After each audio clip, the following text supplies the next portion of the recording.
My name is Shivaram Swami. I'm the spiritual head of the Krishna Consciousness Movement, a branch of Hinduism in Hungary, Romania, and Turkey.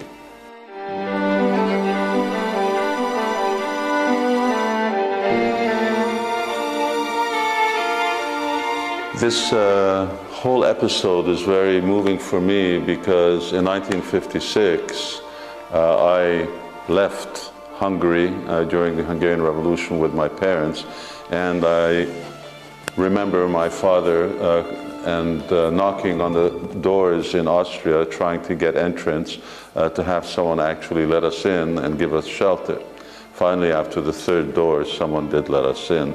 So I know what it means to be a migrant. I know what it means to be a refugee. From there we went to Canada, and also what it means to be nicely accepted when you are without anything.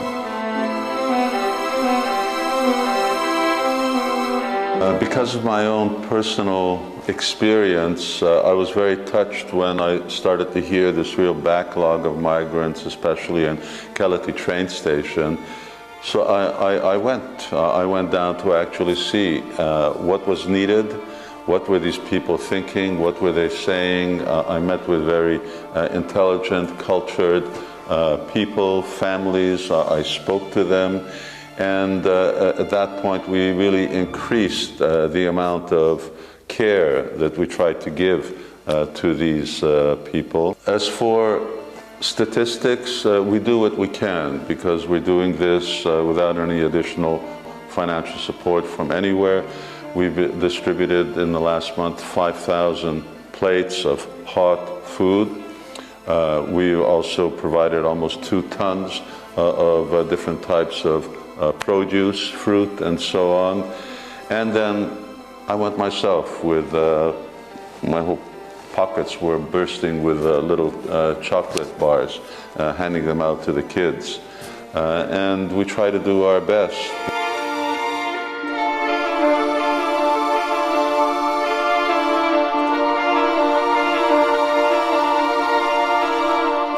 And over and beyond just feeding them, we found that these people, they were not necessarily just poor, they needed more moral comfort, spiritual comfort, someone to talk to, someone to sympathize with them, someone to say, you're welcome here, we like you, we love you, we recognize that you have rights as a human being. And in order to actually help bring a little peace in their really troubled lives, we did what we do everywhere, is chant Hare Krishna. And we had a wonderful reception for that. All of these people, most of them of Muslim faith, but they immediately recognized that here was something in which they could really find some succor. And that was a very touching experience, and it was something that we do on a regular basis.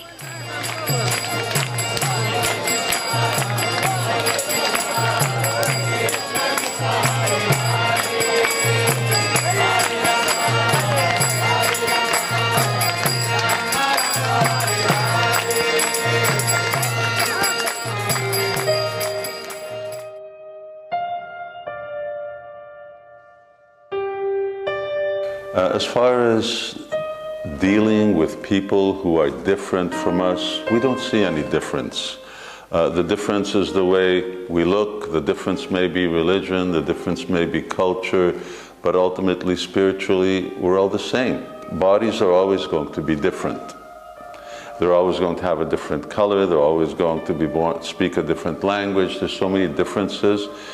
Unless we actually are trained and educated to see the spiritual oneness of everyone, there's always going to be some kind of crisis for some kind of reason. There has been in the past, and there will be in the future.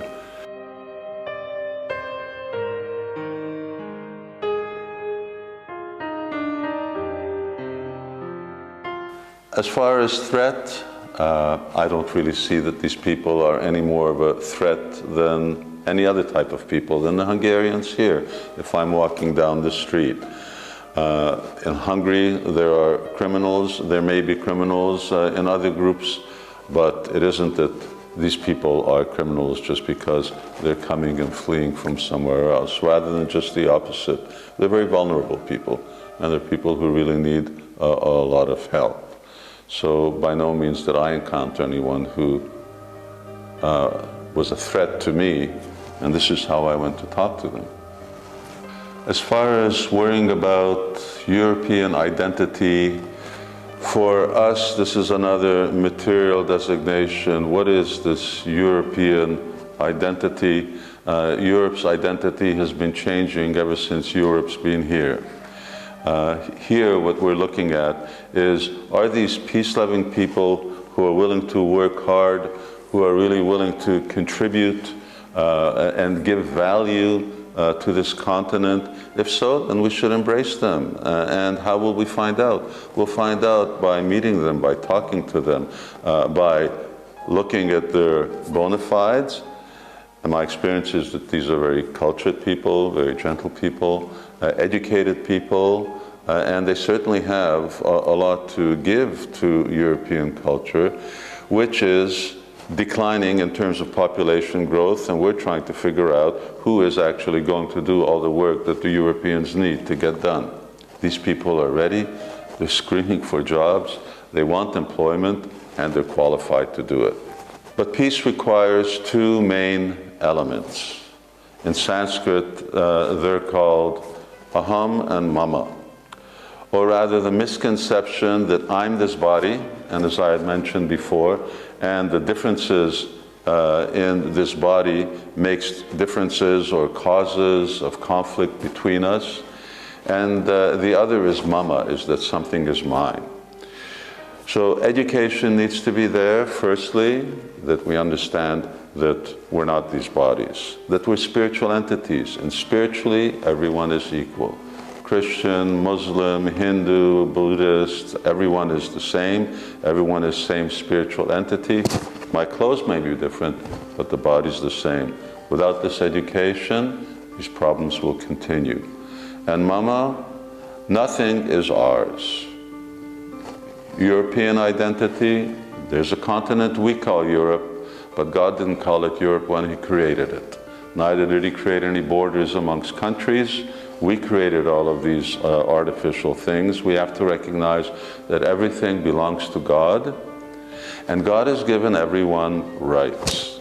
Every human being has a certain quota. They have right, and we have to recognize that people have rights, and there is plenty. We here in Europe, what is our Europe culture? We're living more than what actually even Europe can provide. We don't necessarily live by what we need, we live by what we want. And if we cut down our wants a little, then we'll be able to provide other people with what they need also.